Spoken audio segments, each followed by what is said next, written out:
والسلام على سيد المرسلين محمد وآله وصحبه أجمعين. أما بعد، فقال الله تبارك وتعالى في القرآن المجيد: أعوذ بالله من الشيطان الرجيم، بسم الله الرحمن الرحيم. يا أيها الذين آمنوا ادخلوا في السلم كافة ولا تتبعوا خطوات الشيطان إنه لكم عدو مبين. صدق الله العظيم.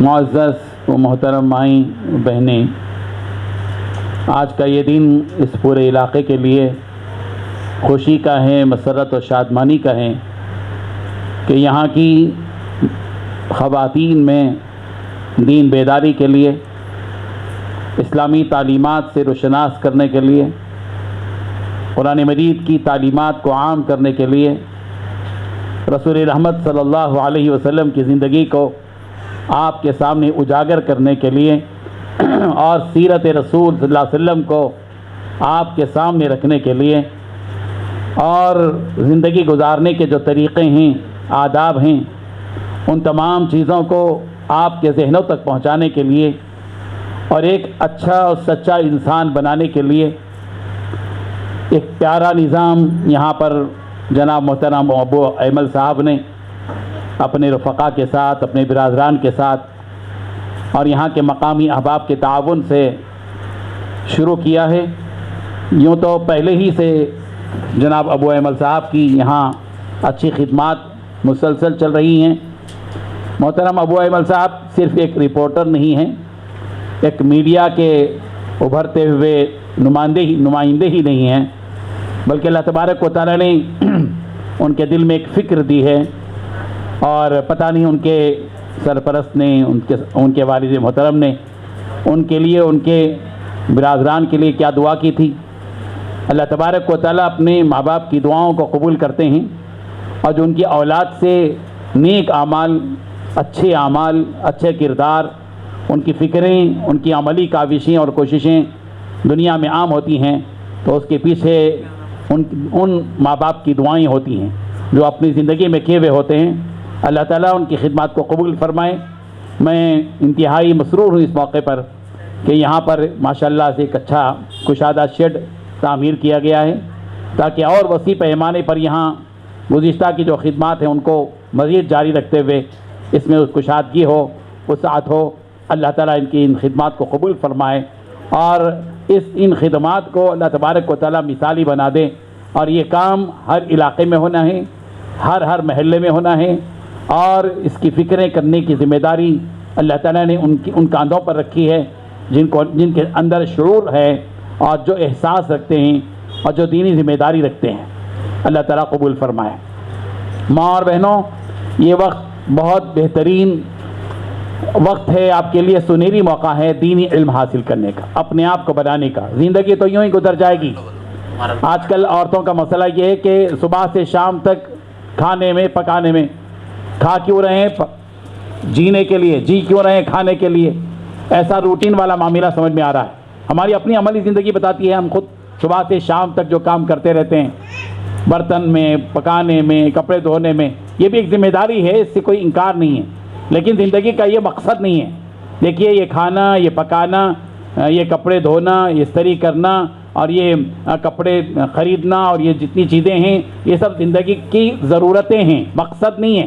مقصد حیات الگ ہے، زندگی کا جو مقصد ہے وہ الگ ہے۔ وہ زندگی کا مقصد کیا ہے؟ ہمارا پروردگار ہم سے راضی ہو جائے۔ وما خلقت الجن والانس الا لیعبدون۔ اللہ تعالیٰ ہماری زندگی کا مقصد بتا رہے ہیں۔ یہ جو چیزیں آپ کو پیش کی جا رہی ہیں، یہ کیوں پیش کی جا رہی ہے؟ اس کا ایک مقصد ہے کہ آپ کو جو ہے کچھ راحت مل جائے، آپ کو کچھ طاقت مل جائے، آپ کے لیے ٹونک کا ذریعہ بن جائے۔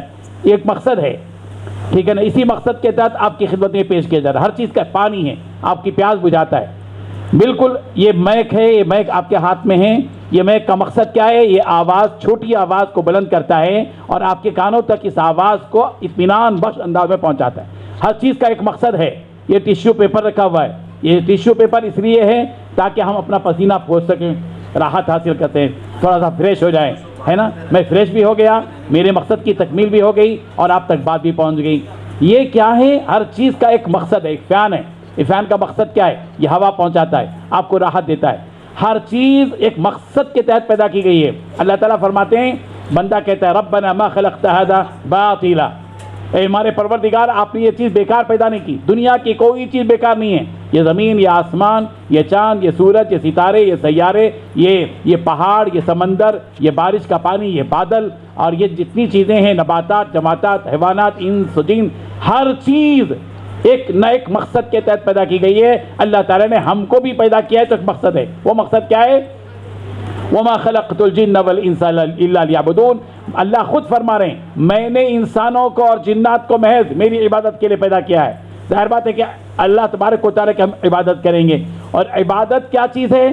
عبادت میں کئی چیزیں ہیں. نماز ہی صرف عبادت نہیں ہے, روزہ ہی عبادت نہیں ہے.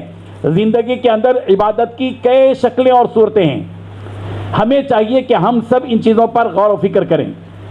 دیکھیے, مردوں کے مقابلے میں عورتوں کے لیے سلیبس اللہ تعالیٰ کی طرف سے جو نصاب ہے, ہر چیز کا ایک سلیبس ہوتا ہے, نصاب ہوتا ہے. آپ اسکول میں پڑھتی ہیں, کالج میں پڑھتی ہیں, ایک سلیبس ہوتا ہے. ہر ایک اپنا اپنا ایک سلیبس ہوتا ہے. لیکن اللہ تبارک و تعالیٰ نے انسانوں کو بھی ایک سلیبس دیا ہے.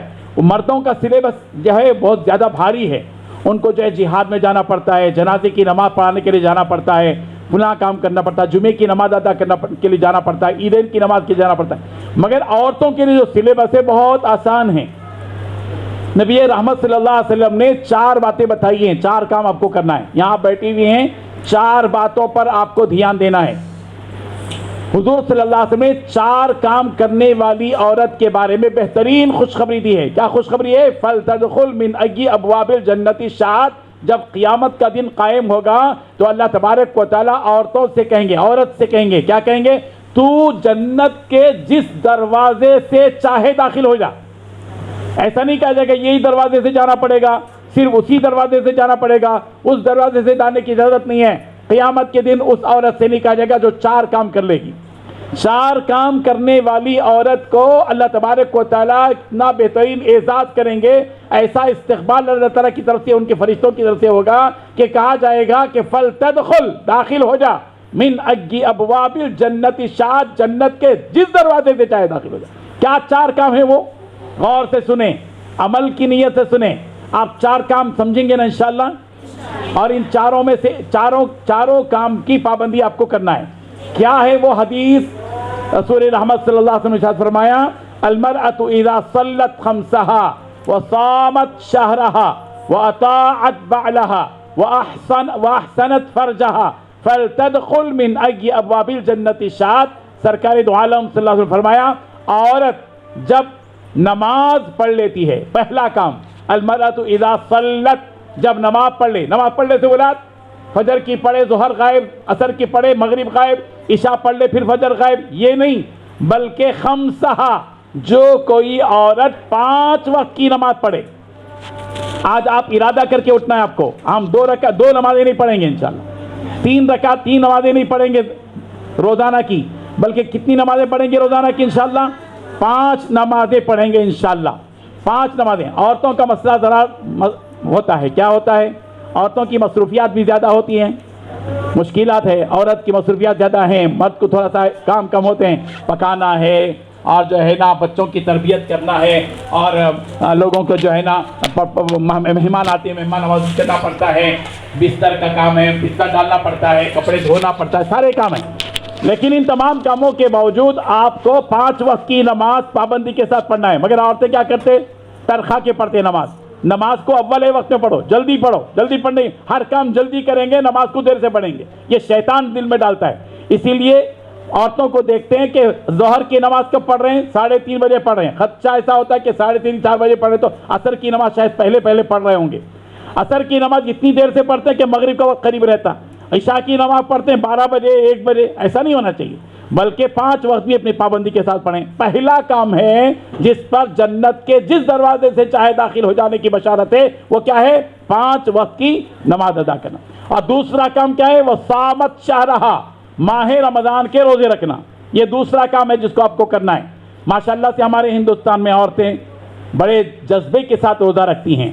مگر بعض ایسی عورتیں ہوتی ہیں کہ روزہ نہیں رکھتی بھی ہیں، روزے کی پابندی کے لیے. ہاں عورتوں کے لیے مسئلہ یہ بعض جو ان کے خاص دن ہوتے ہیں ان دنوں میں تو ان کے لیے معاف ہے. معاف ہے کا مطلب ان دنوں میں معاف ہے، اس کی قضا کرنا ہے. نماز ایسا ہے کہ ان دنوں میں معاف ہے، بعد میں پڑھنا نہیں ہے، اس کے لیے قضا نہیں ہے اس کی ان دنوں کی.